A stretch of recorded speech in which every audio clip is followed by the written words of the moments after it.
Well, if I can just disclaim that there are no surprises in the Middle East and get past that, the answer is it was quite surprising. Nobody really expected at this point it would happen as it did, when it did. Not only that, he went with a considerable goodie basket. He didn't go empty-handed. He certainly is a nice guest to invite to your house and bring $180 million with him. And that, of course, is what the PA, the Palestinian Authority, needs so desperately. They're cash-strapped. They're in horrible financial shape.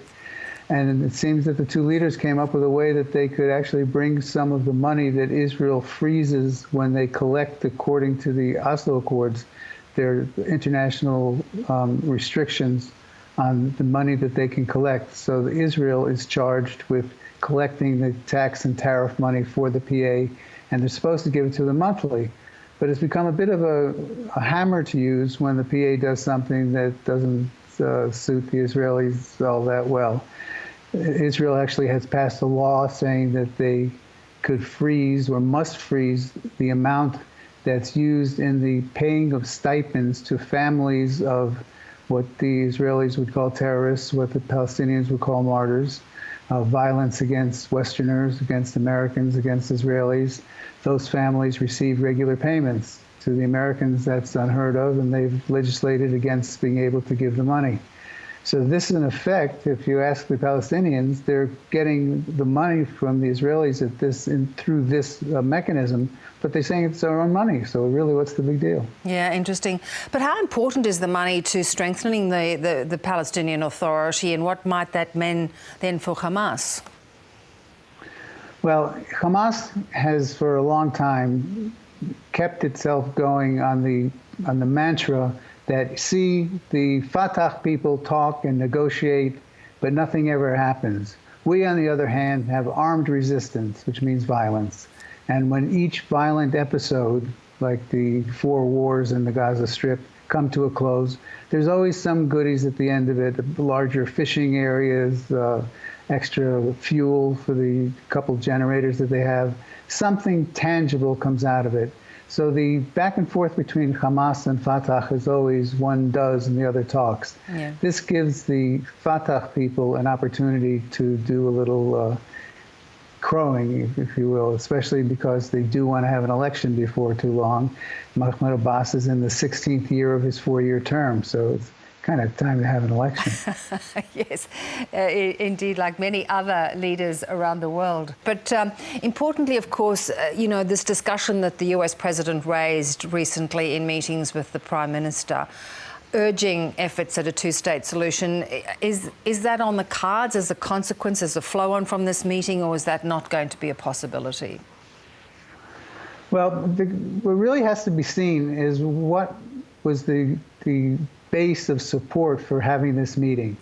Was it just two maverick ideas coming together to do something somewhat dramatic and to remind the critics on both sides that these are the two men that are really in control or want to be in control?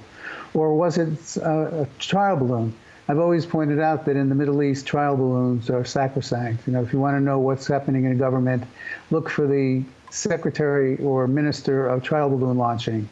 And if you can identify that person and see what they say when they say it, you know it's going to be in 2 weeks, 3 weeks, 3 months.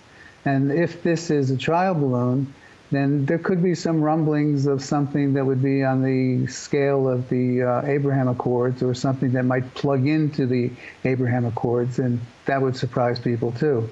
If it doesn't go anywhere because of the opposition, which we're seeing a lot of on both sides, then that's what a trial balloon is all about. Yeah, just see how it floats. It would be interesting, and to a degree, you're looking at Benny Gantz as the defence minister, you know, could have been prime minister. In this new government, are there people with their own agendas just making their own progress as they can? Well, absolutely. This is a ridiculously large, broad coalition. It goes from all the way to the farthest reaches of the left to the farthest reaches of the right.